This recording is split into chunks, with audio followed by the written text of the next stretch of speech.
আপু আপনার এই যে বার্জার লাক্সারি সিল্কের ইভেন্টে এসে কেমন লাগছে? এটা তো ইভেন্টে আসা না, আসলে পুরো জার্নিটার সঙ্গে আমি ছিলাম ফ্রম দ্য ভেরি বিগিনিং। আমাদের পার্টিসিপেন্ট সিলেকশন থেকে শুরু করে মালদ্বীপে যাওয়া পর্যন্ত আমি একজন গ্ল্যাম স্পেশালিস্ট হিসেবে এখানে নতুনভাবে আবির্ভাব আমার হয়েছে। আগে আমাকে এভাবে কেউ দেখেনি, নিজেকে সবসময় প্রেজেন্টার হিসেবে দেখেছে, বাট এই পুরো প্রজেক্টের সাথে আমি ফ্রম দ্য ডে ওয়ান আছি। সো আমি খুব এক্সাইটেড যে আজকে মানে বিগ স্ক্রিনে এটা দেখতে পেয়ে কেমন লাগবে সেটা নিয়ে আমি খুব এক্সাইটেড। আপু অনেক দায়িত্ব ছিল আসলে, তো এই দায়িত্বটা পালন করার ক্ষেত্রে কি একটু নার্ভাস ছিলেন? যে সবসময় তো আপনার প্রেজেন্টার হিসেবে আপনাকে দেখেছি, তো আসলে যে দায়িত্বটাকে আমি পরিপূর্ণ করতে পারবো কিনা সেই জায়গা থেকে যদি কিছু একটু বলতেন। একটু তো টেনশন কাজ করছিল, বিকজ এত পার্টিসিপেন্ট যে এসেছিল। সো এই পার্টিসিপেন্টদের মধ্যে থেকে আমাদের 5টা কাপলকে বেছে নিতে হয়েছে এবং শর্ট লিস্ট প্রথমে আমরাই করি, আমাদের হাত দিয়ে যখন হয় আমরা 15-12 জনকে আমরা সিলেক্ট করি ফার্স্টে। তো সেখান থেকে আমাদের ফাইনাল জাজেসরা তারা 5টা কাপলকে সিলেক্ট করে। তো লিটারালি এরকম হাজার হাজার কাপলসদের মাঝখান থেকে তাদের স্টোরি পড়ে, তাদের ছবি দেখে এবং ওয়েডিং ফটোগুলো দেখে চুজ করে সিলেক্ট করে সেখান থেকে শর্টলিস্ট করাটা ছিল আমাদের জন্য একটু tough job, but I think we did wonderful. আমাদের খুব ভালো লেগেছে এবং যে সমস্ত কাপলগুলো আমরা পেয়েছি তারা অনেক কোঅপারেটিভ ছিল এবং তারা খুব এক্সাইটেডও ছিল।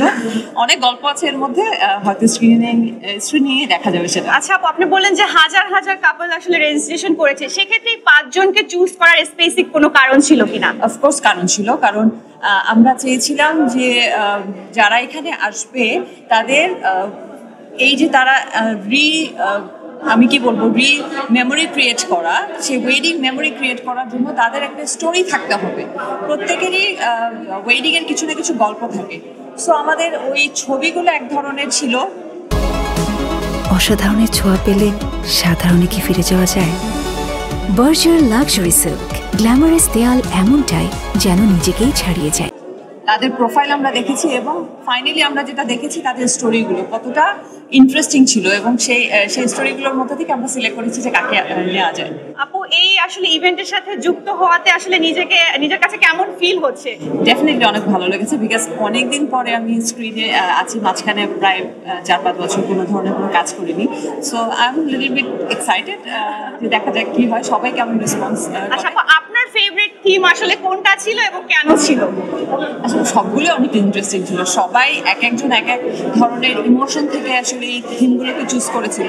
সো প্রত্যেকটা থিমই প্রত্যেকটা কাপলের জন্যই ছিল খুবই স্পেশাল এবং সেটাকে আমরা চেষ্টা করেছি ওরা যেটা ভাবনা, ওদের যে ভাবনাটা ছিল সেটাকে ফুটিয়ে তোলার, বিকজ ওরা স্ক্রিনে কখনো আসেনি বা এভাবে প্রেজেন্ট হয়নি।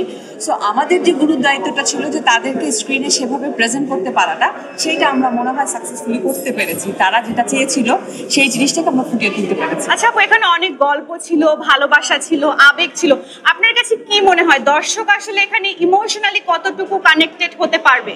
আসলে প্রত্যেকটা কাপলেরই কিছু বিয়ের সময় দেখা যায় অপ্রাপ্তি থেকে যায়, সবসময় তারা যেইভাবে ছবি তুলতে চায় বা মেমোরিগুলো রেখে দিতে চায় সেটা সম্ভব হয় না। সো এখানে একটা সুযোগ আছে যে নতুন করে রিক্রিয়েট করা মেমোরি। তো তাদের যে অপ্রাপ্তিগুলো ছিল বা যেভাবে তারা চেয়েছিল ছবি তুলতে সেটা হয়নি, এই জায়গাটাতে সেটা তুলতে পারছে। এবং অ্যাট দ্য সেম টাইম যখন মালদ্বীপে যাওয়ার কথাটা হয় তখনই কিন্তু প্রত্যেকটা মানুষের একটা স্বপ্ন থাকে মালদ্বীপে যাওয়াটা, এবং সেটা থাকে যে কোনো মানুষই মালদ্বীপে গেলে অটোমেটিক্যালি একটা রোম্যান্টিক ব্যাপার চলে আসে, ওদের ওইখানকার অ্যাম্বিয়েন্সটাই এরকম। তো যখন এই জার্নিটা শুরু হয় ওদের মধ্যে সেই এক্সাইটমেন্টটা কাজ করেছিল এবং মালদ্বীপে যাওয়ার পরে ডেফিনেটলি সেই ভিউটা ছিল অসাম, ওয়ান্ডারফুল এবং সেটা দেখার মতো। আই হোপ যে যখন বার্জার হয়তো বা নেক্সট সিজনে আবার এই ধরনের একটা প্রতিযোগিতার ব্যবস্থা করবে বা গ্ল্যাম শুটের ব্যবস্থা করবে, তখন আরও অনেক পার্টিসিপেন্ট সেখানে থাকবে এবং তাদেরও আশা থাকবে নতুন কোনো ডেস্টিনেশনে যাওয়ার। আচ্ছা আপনাকে যদি আবার ডাকা হয় আপনি কি বার্জারের সাথে সংযুক্ত হতে পছন্দ করবেন? ডেফিনেটলি, আমার পুরো টিমটা আমরা যারা কাজ করেছি সবাই এত ক্লোজ, আমরা লিটারালি একটা ফ্যামিলির মতো কাজ করেছি। So it's part of my family, so definitely I would love to work with them. Thank you so much আপু।